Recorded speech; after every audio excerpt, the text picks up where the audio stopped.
r/AskReddit. What are some dark secrets about grocery stores? The only thing that washes a shopping cart is rain. We do haul trash bags in them. Oftentimes the customer trash cans are just mixed because the janitor sure as hell isn't digging out that bottle you threw in the compost. Everything just goes in the dumpster. Most of the time the rewards cards did nothing at the chain I worked at. The rewards cards did nothing. Not true. They let the store collect data on you. This did work out well when there was a recall on some flour I had bought though. They had a robocall go out about it to warn you. We waste a lot of food. Quality inspectors at grocery warehouses tear open bags, cut open fruits and veggies, and stick thermometers in meat and chicken. That all gets thrown away. When meat products especially are above a certain temperature, they get discarded too. I was once responsible for getting rid of over $100,000 worth of meat due to temperature. Made the warehouse discard $10,000 worth of strawberries that went moldy in the warehouse. Didn't even get to the store. I've never bought a case of strawberries from a grocery store that didn't have at least a little mold. Lol. I remember reading somewhere that workers at grocery stores had the job to pick the moldy fruit, wash it all off, and place it again. Guess it isn't done in every grocery store. Grocery store managers are very prone to being bribed by businesses when it comes to slot space. I was talking with a coworker at a part-time furniture store job I had a few years back. Guy was retired and used to manage grocery stores. I ask him about it, and he starts talking about all the free hit he got from Coke, Pepsi, Nestle, all sorts of big companies. They would offer him free Falcons tickets, flights to resorts all over the place, etc. Why? Because when they offered him this stuff he gave them more space on the shelves. Coke wants 5 feet more shelf space? Sure thing. Just send me some tickets to see the Eagles next Saturday. He had a laundry list of hit that these companies gave him for better slot space. Even when companies started cracking down on it, they'd just send gifts to his family. My girlfriend's dad owned a grocery store. He got a jet ski from one of his vendors. Yeah. And when you are the owner, that's perfectly fine. It's your call as to whether the shelf space was worth more to you than a jet ski or not. When you are just the manager though, it's ethically murky. I worked at a chain grocery store years ago. We had this awful smell down one particular aisle. The manager never wanted to investigate and would just say something must have spilled. She even went as far to have us hang air fresheners on the shelves to mask the smell. Several years later the store underwent a remodel where aisles were moved. They found a giant rat's nest under the shelving unit of this particular aisle. It was one of the most disgusting things ever. Once they cleaned it out the smell finally resolved. What did it smell like? Almost like rotting meat mixed with stale animal urine. It would get caught in the back of your throat and just linger. Surprisingly we rarely got any customer complaints regarding the smell. If you ask an employee to check in the back for a product, 9 times out of 10 they just walk back there, wait a couple minutes, and walk back out to tell you they don't have any more. I've always assumed this. Now sometimes someone asks me for something. I remember we actually have it. I then get excited to bring it to them, and they've already walked off. Worked as a night stoker and checker at a Kroger and the #1 stolen thing was meat. Every night all over the store you find open packages of meat hidden everywhere or just checked under shelves. And to the point above about the animals? Don't ever look or get under the shelves. Anything under should be considered lost forever, trust me.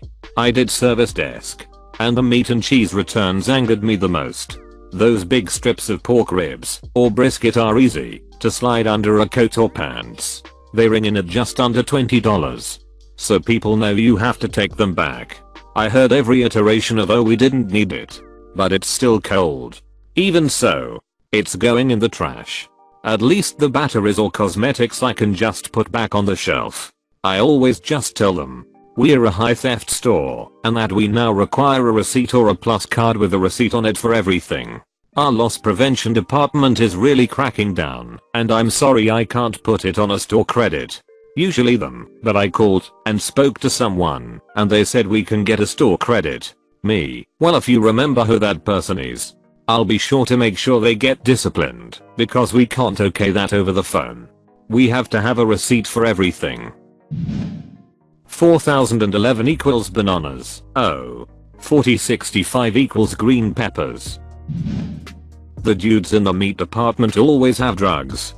My boyfriend used to be a meat man, and this is so accurate. They usually are funny as hell too. My boyfriend used to be a meat man. But now he's your meat man? There's a grocery store near where I live, and a lot of students shop there. Many students use their grocery delivery service, and for that you obviously need to give them a lot of personal info, name, address, phone number, etc. Several weeks ago, many female students that shop there started getting messaged from a bunch of random people asking for a date and God knows what else. Apparently the owner has been selling the private info of students to a bunch of creeps. Edit, I'm ashamed to admit I fell for a troll, though if any of you were interested in proof, look down below. Montreal. Yes it. I worked for a Sam's Club, and the only bothersome thing I noticed other than their stingy payroll was the amount of food being thrown away. They praise themselves on donating to the local food bank, but it's only like 1-2% of what actually gets thrown away. I worked the grocery part and had to do the reclaim sometimes, and hated myself throwing away a lot of good food only because the package was torn or smashed a little. They didn't care because I guess they got reimbursed some of that money back. And even worse, they wouldn't even let it slide if we wanted something that was gonna get thrown away anyway. They would threaten to write us up if we were to grab a Hot Pocket out of a ripped box, for example. Part of the problem is what the food banks will take. Where I'm, they won't take anything cooked in store or without sealed packaging. Anything fresh needs to be freezable. Those rules knock out 90% of our throws, even when there's really nothing wrong with the food. It kills me. And my store is very diligent about marking food down before it hits its date. That was the problem in the chain I worked at. Food banks wouldn't take anything that had to be kept at a certain temperature. Not even refrigerated food. Basically, they got bread from the bakery and some produce. The rest went into the trash compactor. So this isn't technically about the grocery store itself, but still relevant. My first ever job was as a bagger in a grocery store when I was 15. To work in this store, however, I had to be part of the union in order to work there. Working in said union included a monthly fee as my union dues. After 6 months, they started cutting my hours more and more each week, until finally, they cut my hours completely for 4 months. After that time, I got a bill in the mail for $150 of unpaid union dues. I called the office and tried to reason with them, saying that I was a 15-year-old high school student and this was my only income. They responded and said that it didn't matter and I still had to pay the dues. I asked if they would pursue the bill if I quit, and they said no. I called the grocery store the next day and quit, without notice. Edit. Also, one of my responsibilities was to help people to their car and load groceries in their car if they wanted. I wasn't allowed to accept tips. One time, around Christmas, this guy bought $700 worth of grocery and helped load them into his car. He came back and tried to give me a $50 tip in front of my manager and walked away after I said I couldn't accept it. Manager took it, since I'm not allowed to accept tips. She acted like she was going to put it in the register, but she pocketed it. If you didn't get scheduled for 4 months, you didn't really quit. They just didn't bother to formally for you. Possibly to avoid unemployment. Illegal in some places. The union should have been helping you with this, not sending out bills. A grocery store near me has a seafood scale which is wrong. The salmon and catfish is weighed at 8 ounces, but is well over a pound. Always check the weight of your meat using a separate scale and check the accuracy. In this case it's in our favor. It's already been said, but that is a big no-no in the US. In Canada it's very serious. I had Measurement Canada training, and the allowable deviation in weight is incredibly tight. They take it very seriously. Yeah. My county, and most places I've been to, always have stickers they place on the scales/gas pumps to ensure they have been inspected and are accurate. They can't be used if they don't have a current county sticker on them. My first job was working at a grocery store. A few weeks before a planned ad launched, the stock team would repress the items in the ads and mark them up, so the sales price was only a few cents less than the original non-sale price. They'd do this in advance and cycle through the store marking up items before they went on sale. Then shortly after the sale went off, the prices would be lowered again. They had a specific night a week where the stock team would stay overnight to repress everything. In many places, that is completely illegal. It is completely ducked up, but I was 19 and terrified of my manager, so I sure as hell wasn't saying it. The stuff in the front of shelves and display cabinets are almost always the oldest stuff. The store wants to get rid of them by their sell-by date. This is widely known. And most shelf stockers don't particularly care if you go for the items at the back. Just be tidy about it and put the stuff at the front. Back at the front. Yeah, indeed. Be polite and they won't care. They are people too and understand. Today's skin on chicken breasts are tomorrow's skinless chicken breasts. Because they start to turn green if not sold quickly. So you're saying the skin on ones are both cheaper and fresher? This is more of a dark secret of store waste, but a good deal of grocery stores, not all, have to throw out bulk if you put it into the bags, but don't buy it. Like if you scoop some gummy bears into a bag, for example, and get to the till and say you don't want it now, it gets thrown out because it could have been tampered with. Same goes for fresh meat. If you walk out the front door, even if you immediately turn around and come back in and return it, we have to throw it out. Also, any form of pharmacy product that is consumed, vitamins for example, or used for healing wounds, think Neosporin and the like, gets thrown out because it could be tampered with if you return it. And just to make it clear, I'm talking about stuff that is sealed on return. No store will put any of this back on the shelf if they are opened. Well known on shady store at least. Lol. I work in an exclusively bulk department of a grocery store. You think it's bad when that bag of gummy bears is thrown out?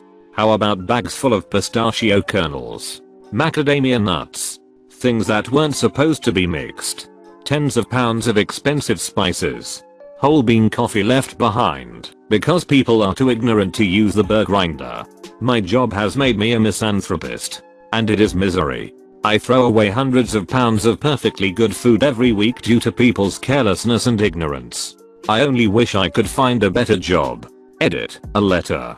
Edit 2. Thank you all for being so positive to me. It honestly is such an emotional burden with this job. These comments have helped me a lot. Oh no, I know what you mean. Was just using the gummy bears as an example. About a week ago someone brought up a huge bag of cashews that cost $30 plus when it rang through, and they didn't want it cause it was too expensive. So had to throw those out. Waste of food. Waste of money. It ducking sucks. Most big chain supermarkets have really shoddy buying practices. The big one is for anything that is prone to spoilage. They'll leave it sit at the warehouse until it starts to rot, then claim spoilage and negotiate for cheaper prices. The growers have no choice but to accept the lower price, and the store pays 16-year-olds minimum wage to go through all of the produce and remove the rotten ones. Rotten watermelons are ducking foul. Rotten watermelons suck. Try grabbing one out of a bin and putting your hand through it. One time, one of my co-workers found a rotten watermelon. Carefully picking it up, he tossed it to the other guy in the room with a shout, "Heads up."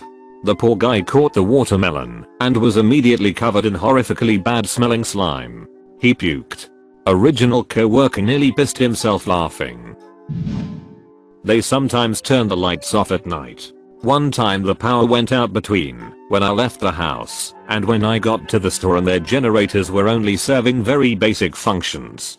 The only lights on were the span of 8-10 above the registers at the front. Someone was going through and folding down a fancy apparatus to enclose the cold stuff, cheese and yogurt. Stuff without doors. Me and someone else were using our phone flashlights to find bread. Felt like zombies were going to start ambling out at the back at any minute. Got home. Bread was moldy. 1/10 would not shop in the dark again.